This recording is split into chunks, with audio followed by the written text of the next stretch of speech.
आप जानते हैं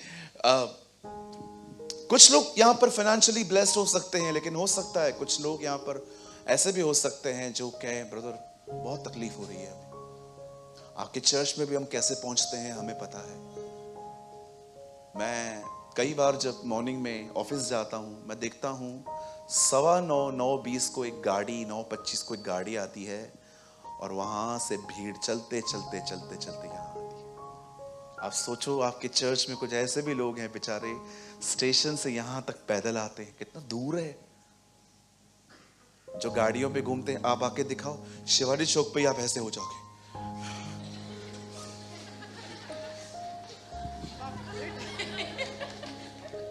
अरे क्या हुआ? हाँ, दौरा पड़ा है। क्यों? क्योंकि तुमको इधर से उधर जाने तक गाड़ी चाहिए। सीखो इन लोगों से कुछ। आपको मैं एक बात बताऊं, आप हैरान हो जाओगे। हमारे बीच में एक लड़का बैठा है, वो अंबरनाथ से पैदल आता है। अंबरनाथ से पैदल आता है, वो इधर 10 किलोमीटर चल के आता है। भाई कितने बजे चर्च से निकलते हो? ओ ब्रदर मैं निकलता हूँ 8 बजे, 9:15 9:20 को पहुंच जाता हूँ। लास्ट वीक में उससे मिला, शायद आज वो नहीं आ पाए। मेहनत क्या होती है ना अभी वो हमको पता नहीं है। हमारे घर के नीचे अगर मतलब 25 दुकान दूर अगर एक किराने वाला हो ना, हमको उधर तक भी गाड़ी चाहिए रहती है। हो सकता है ना, यहां पर हो सकता है कि आप में से बहुत सी बहनें हो जिनके पास बच्चे हैं, लेकिन कुछ बहनें ऐसी भी हो सकती हैं जिनके पास बेबीज नहीं है। देखो कुछ लोगों के पास सब कुछ है, लेकिन कुछ लोगों के पास सब कुछ नहीं है। हमें हमारी दुआ है खुदा आपको देगा। ओ ये कलीसिया, मैं आपको बताना चाहता हूं मेरे भाइयों बहनों, एक गुड न्यूज देना चाहता हूं। डायमंड हॉल के 2nd फ्लोर पे है ना, हर रविवार सुबह यीशु आता है। ओके, सो मैं ये बोलना चाहता हूं, हम लोग है ना सब उससे मिलने के लिए जमा होते हैं। आप भी आया करो, बड़ी बरकतें लुटाता है वो, आपको भी दे देगा। आज नहीं तो कल, जब वो जानता है आपको कब देना है। राइट? 5 साल के बच्चे को आप 500 रुपए दोगे क्या? चॉकलेट लेके आएगा 500 रुपए वाला। आइए आइए यहां देखिए, मैं इधर खड़ा हूं। बाजू वाले को बोलो पास्टर सामने खड़ा है। जल्दी डिस्ट्रैक्ट मत होइए। आइए, तो आप पहले समझ गए, सब चीजें हर एक को नहीं चाहिए, कुछ चीजें हर एक को चाहिए। इस मीटिंग में सब बीमार नहीं है, इस मीटिंग में सब गरीब नहीं है, इस मीटिंग के अंदर, सॉरी गरीब वर्ड भी मुझे लगता है ठीक नहीं है, फाइनेंशियली वीक। पर मुझे एक बात बताइए, अब यहां पर कौन है जो ये कहे मुझे बदलाव की जरूरत नहीं है? आप कह सकते हो मुझे फाइनेंशियल, मैं ब्लेस्ड हूं, मैं हील हूं, मैं सब कुछ है मेरे पास। पर यहां कोई ऐसा बैठा है जो ये कहे कि मुझे अपने लाइफ में अब किसी भी जगह पे चेंज होने का नीड नहीं है, आई एम परफेक्ट। कौन है? कौन है इधर जो कह रहा है मैं सिद्ध हूं? आओ, मैं टेस्ट करना चाहता हूं। आओ जल्दी आओ, कौन आएगा? सूरज भाई आप क्या करोगे? कुछ नहीं करूंगा, जितना जोर से तेरे को इधर लगा सकता हूं लगाऊंगा, और उसके बाद मैं तेरा रिएक्शन देखूंगा। सूरज भाई मैं सामने रिएक्ट तो नहीं करेगा, लेकिन मैं चर्च छोड़ देगा। क्यों? तो सिद्ध है, नम्र है। आप हमेशा एक बात याद रखना, हमेशा हम में से हर व्यक्ति को यहां पर बदलने की जरूरत है। यहां कोई नहीं है ऐसा जो ये कह सकता है मुझे मत समझा। मैं ये बात इसीलिए कह रहा हूं ताकि आपके अंदर से पहले घमंड का छिलका निकालना जरूरी है, ताकि आप जानो ये पूरी जो मीटिंग है ये सिर्फ मेरे लिए है। राइट? कभी कभी घर के 2 सदस्य बैठे रहते हैं ना, और समझो वो झगड़ा करते रहते हैं, और अगर मैं एक को बोलूंगा ना झगड़ा मत कर, पाखंडी तेरे लिए बात हो रही है।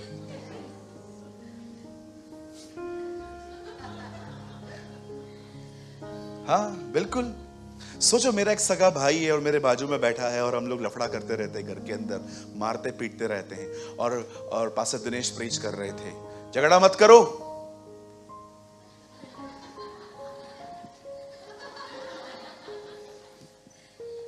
लड़ाई मत करो, फिर वो वाला। आपको लगता नहीं हम दोनों ढोंगी हैं? कोई भी नहीं ले रहा है। हो सकता है आपको पैसों की जरूरत नहीं है, चंगाई की जरूरत नहीं है, बच्चों की जरूरत नहीं है, आप हर जगह पे ब्लेस्ड हो, पर क्या आपको पता है आपको बदलाव की जरूरत है? You need some changes. अगर आपके अंदर अगर आपको लगता है कि मुझे कोई चेंज होने की जरूरत नहीं है, मैं आपको सच कहता हूं, आप पवित्र आत्मा से नहीं, आप नबूकदनेस्सर से पैदा हुए लोग हैं। जानते हो ये कौन है भैया नबूकदनेस्सर? आपने पहले भी कहा था। मैं आपको बताना चाहता हूं, नबूकदनेस्सर, बाइबल के अंदर 2 ही लोग हैं जिनके लिए आकाशवाणी हुई थी। भविष्यवाणी नहीं, आकाशवाणी। आकाशवाणी का मतलब आसमान से शब्द आना। एक आकाशवाणी हुई हमारे खुदावन यस्सु के लिए जब वो यरदन पे खड़ा था, ये मेरा प्रिय पुत्र है जिससे मैं अति प्रसन्न हूं। आपको पता है, और दूसरी आकाशवाणी हुई इस दुनिया के सबसे घमंडी व्यक्ति नबूकदनेस्सर के लिए, जब उसने कहा, ओ ये नगर मैंने ही बनाया है, तब ऊपर से आवाज आई, तेरा राज्य तुझसे ले लिया गया। मने मने तकेल तकेल, नहीं समझोगे, बाद में बताऊंगा कभी। कई एक घमंडी व्यक्ति की आपको पता है क्या खासियत, मतलब बुराई क्या है? उनको कभी फील नहीं होता है मेरे को चेंज होने का जरूरत है, कभी भी नहीं। उनको आप समझाना चालू करोगे ना, आप उनको बोलो, बात करो। समझो पीटर घमंडी है, और समझो एग्जाम्पल वो ऐसा बिल्कुल भी नहीं है, वो बहुत ब्लेस्ड मैन ऑफ गॉड है। यू नो, अब मैं पीटर को बोलता हूं, पीटर भाई आपको चर्च टाइम पे आना चाहिए, तू तो आ। पीटर भाई वो आपका जो कपड़े का प्रेस जो इस्त्री है ना, वो बरोबर नहीं है, तेरा तो कपड़ा ही बरोबर नहीं है। आप देख लो, कोई करेक्शन नहीं ले रहा है। मैं कुछ बोल रहा हूं, उसका प्राइड बोलता है। जानते हो घमंडी आदमी में 3 बातें होती हैं। एक, उन्हें कभी महसूस नहीं होता कि उन्हें बदलने की जरूरत है। दूसरा, ये कभी भी आपकी बात पूरी नहीं सुनेंगे, काट के अपना एक्सप्लेनेशन चालू। और तीसरा, ये अपने ख्यालों में अपने आप को वो समझते हैं जो ये हैं भी नहीं। ऐसे आएंगे चर्च के अंदर डिक्टेटर्स की तरह और बैठेंगे। कई इनकी आंखें भी जासूसी वाली आंखें होती हैं। हाँ, जासूसी वाली आंखें, घुमा घुमा के देखेंगे किधर है वो।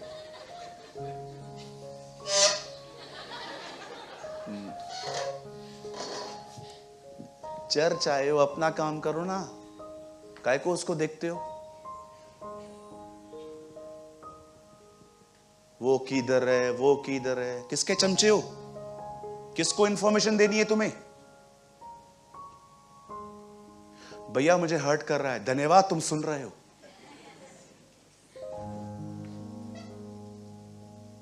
कहो बाजू वाले को, प्रभु ने चेला बनने के लिए चुना है, चमचा बनने के लिए नहीं।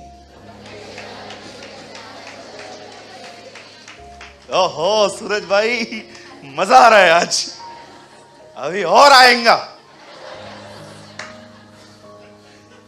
बोलो बाजू वाले को, बोलो ब्रदर मैं यीशु का चेला हूं, आपका चमचा नहीं। अरे बोलो, नहीं मेरे को मत बोलो, बाजू वाले को बोलो।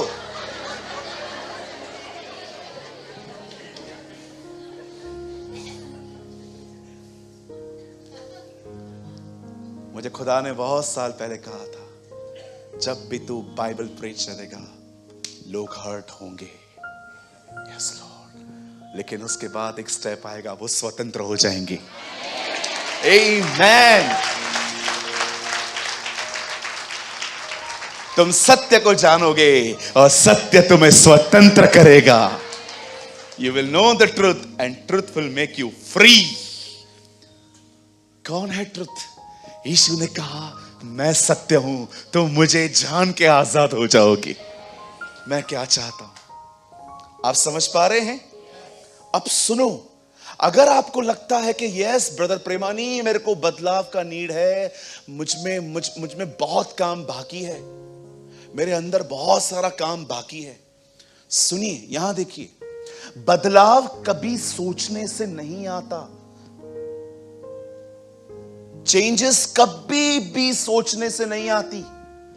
चेंज होने के लिए यू नीड सम एफर्ट्स, तुम्हें कुछ कोशिशें करनी पड़ेंगी। मैं सेल्वेशन को परचेस करने की बात नहीं कर रहा हूं, वो जीसस ने ऑलरेडी फ्रीली तुम्हें दिया है। मैं उन्नति की बात कर रहा हूं। डोंट मिसअंडरस्टैंड कि ब्रदर आप ये कहना चाहते हो हमारा उद्धार कार्यों से है। नहीं सर, पौलुस कहता है मैं अपने उद्धार का काम करता जा रहा हूं। याद रखो, उद्धार आपको हो मिल चुका है, जीसस ने आपको फॉरगिव किया है, आपको उसने माफ किया है, लेकिन आपको बदलने के लिए कुछ करना पड़ेगा। आपके पाप क्षमा हुए हैं, पर आपके स्वभाव से पाप निकला नहीं है। यू आर फॉरगिवन, आप माफ किए गए हो, लेकिन आपके स्वभाव से गुनाह बाहर नहीं आया है। पाप कहां है? मेरे नेचर में ब्रदर, वो मेरे स्वभाव में है।